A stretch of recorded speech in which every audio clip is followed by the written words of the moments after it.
এখন আমি সোজা চলে যাচ্ছি বাড়ির দিকে। শুভ দুপুর। দেখুন বন্ধুরা, রাস্তাটা কত রৌদ্র দেখেছেন, ভীষণ রৌদ্র রাস্তায়, রাস্তাতে চলার মতো অবস্থা নেই।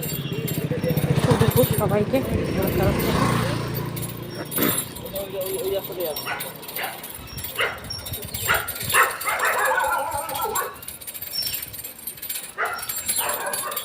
আর এখন চলে যাচ্ছি সোজা বাড়ির দিকে।